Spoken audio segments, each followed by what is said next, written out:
¿En qué se parece un algoritmo a una receta de cocina?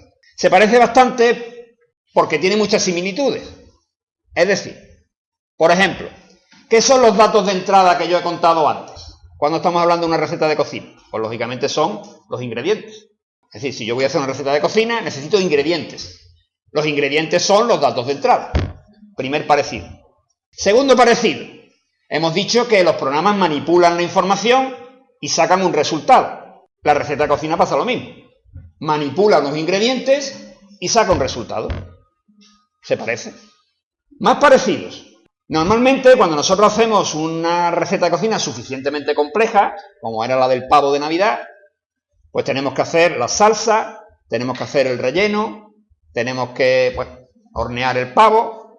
Es decir, que como veis son tareas distintas, ¿no? Hacer la salsa es una cosa, hacer el relleno es otra, rellenar el pavo con el relleno es otra, ponerlo en el horno es otra. Es decir, vamos viendo que hay una división del problema en distintas tareas.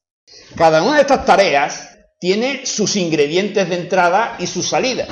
Es decir, si yo voy a hacer el relleno del pavo, tengo unos ingredientes que son una parte de los datos de entrada, se utilizan para hacer el relleno. Solo para hacer el relleno. Lo mismo podríamos decir de la salsa, etcétera, etcétera.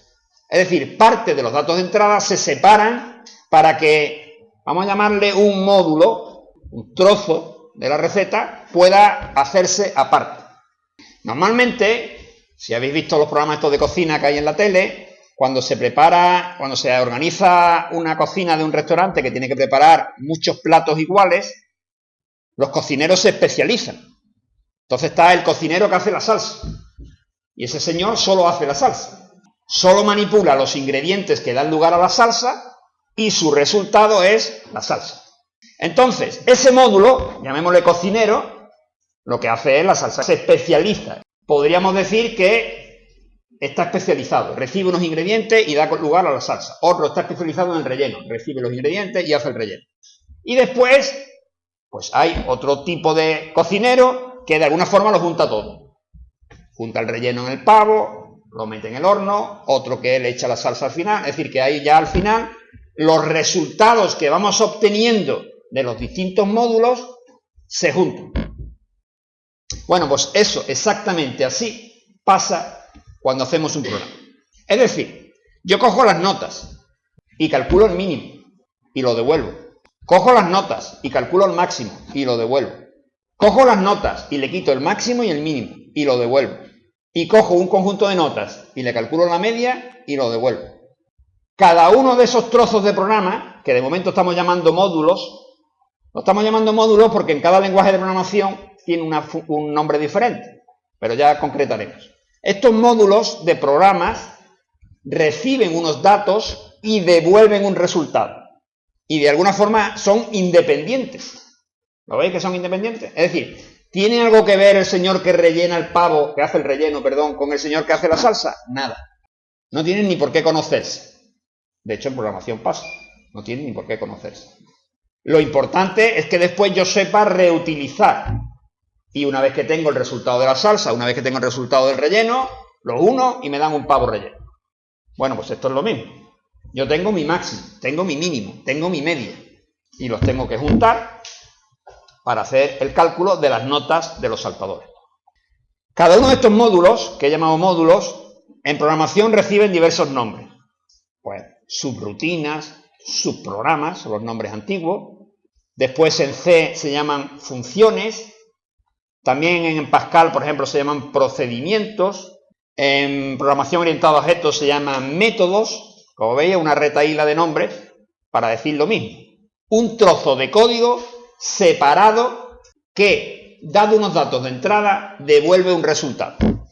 En el primer cuatrimestre a eso le vamos a llamar funciones, porque en C se llaman funciones. Entonces, el nombre que a partir de ahora le vamos a dar a subprograma, módulo, subrutina, tal, van a ser funciones.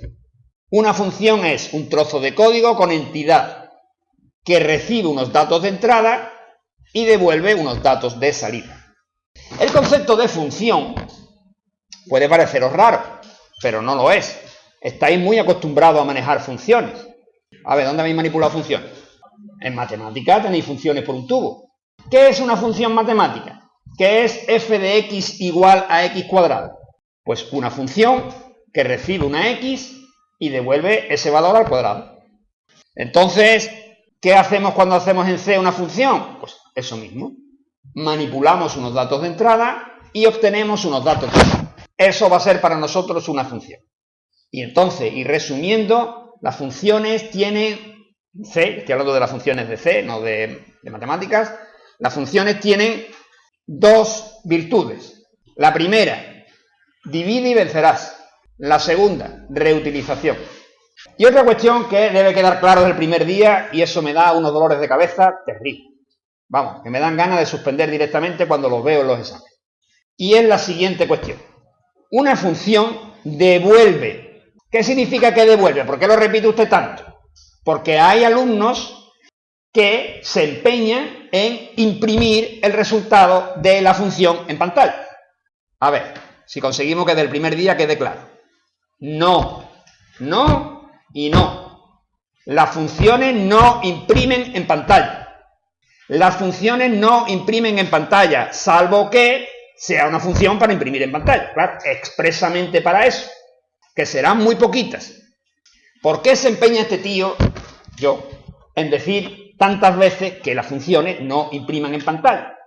Por una razón muy sencilla, y es que una función que imprima en pantalla no se puede reutilizar. Es decir, si yo doy una colección de datos y digo, halladme el mínimo, y ustedes en vez de darme el mínimo, os vais a la pizarra y me escribís ahí el número, yo tengo que ir a la pizarra, leerlo para poder extraer el número. Y eso no es operativo. Porque si me lo escribís en la pantalla, yo no puedo reutilizarlo. ¿De qué me sirve a mí el mínimo ahí en la pantalla? De nada. ¿Significa eso que no vamos a imprimir en pantalla? No, hombre, no. En pantalla se imprime, aquí lo tenéis. La medalla de oro es tal, la medalla de plata es tal. Eso es lo que hay que imprimir en pantalla. El resultado final. ¿Ustedes veis que en algún momento os haya impreso cuál es el mínimo, cuál es el máximo, cuál es la media? ¿Lo veis ahí? No. Entonces, y resumiendo de nuevo, por favor, no se imprime en pantalla el resultado de una función, salvo que esa función sea expresamente para eso. Hay otro problema, que no es solo la escritura, y es la lectura. Nos empeñamos, os empeñáis, en que una función, cuando necesita un dato, lo tiene que leer. No, señor, ni mucho menos. Pongo el siguiente ejemplo. Eso es como si un cocinero, cuando necesita algo, ¿alguien ve al cocinero haciendo la compra? No. Todos los ingredientes están allí, en la cocina. La compra la han hecho otros. A lo mejor cocineros también, seguramente. Pero es que hay cocineros especializados en hacer la compra. ¿Y dónde está el parecido entre la compra y los datos? Pues el mismo. Hay módulos, funciones especializadas en lectura. La lectura la hacen esas funciones.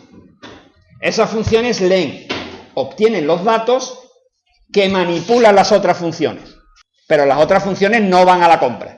Ya tienen los datos comprados. Como veis, tenemos en una primera división 3 tipos de funciones. Las funciones que leen, las funciones que escriben y las funciones que manipulan. Una división muy somera. ¿Qué podríamos dividir en el ejemplo de la cocina en las personas que hacen la compra, los que leen, las personas que llevan la comida a la mesa, los que escriben, y las personas que están en la cocina haciendo la comida, que son los que manipulan, con tareas claramente diferenciadas? Bien, dentro de las funciones que manipulan, evidentemente hay una gran variedad. Por ejemplo, y volviendo a los saltadores de trampolín, vemos que hay funciones que calculan. Por ejemplo, la de las notas, ¿no? Es decir, el resultado de cuál es la nota de cada nadador, ¿veis? Pues eso es un claro ejemplo de función que calcula desde el punto de vista matemático, ¿no?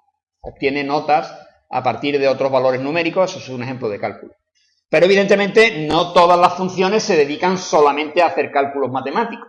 Por ejemplo, ¿qué otro tipo de manipulación tenemos aquí? Bueno, pues hay otra cuestión importante, que no sé si habéis dado cuenta, y es que una vez que nosotros tenemos asignadas las notas a cada nadador, hemos reordenado la lista de nadadores. Teníamos una lista al principio ordenada en el mismo orden del fichero y después esa lista, una vez terminada la primera ronda, su orden ha cambiado. Es decir, esto suele ser una tarea también bastante habitual de la programación. Dada una colección de elementos, ordenarla. De hecho, el máximo y el mínimo, como veis, están relacionados con también ordenar una colección. Si nosotros ordenamos una colección, el primero es el máximo y el último es el mínimo, claramente. Entonces, la obtención de máximos, de mínimos, de reordenación de elementos, también son algoritmos típicos de la programación. Otro ejemplo de cálculo que hacen los subprogramas, las funciones, es el que hemos hecho aquí mediante el filtro. ¿Os acordáis? Yo os dije, ¿cuál es el máximo para el organismo L6XT? Y entonces lo que hice fue introducir aquí en Excel un filtro y me quedé solamente con aquellos elementos que tenían esa característica. Eso es un filtro. También es muy típico en programación. Es decir, tengo una colección de datos y de esta colección de datos voy a extraer una subcolección con los que cumplen una determinada propiedad. Eso es, por ejemplo, un filtro. Entonces, como veis, bueno, pues vamos a aprender a manipular un conjunto de algoritmos que tienen unas determinadas tareas muy específicas.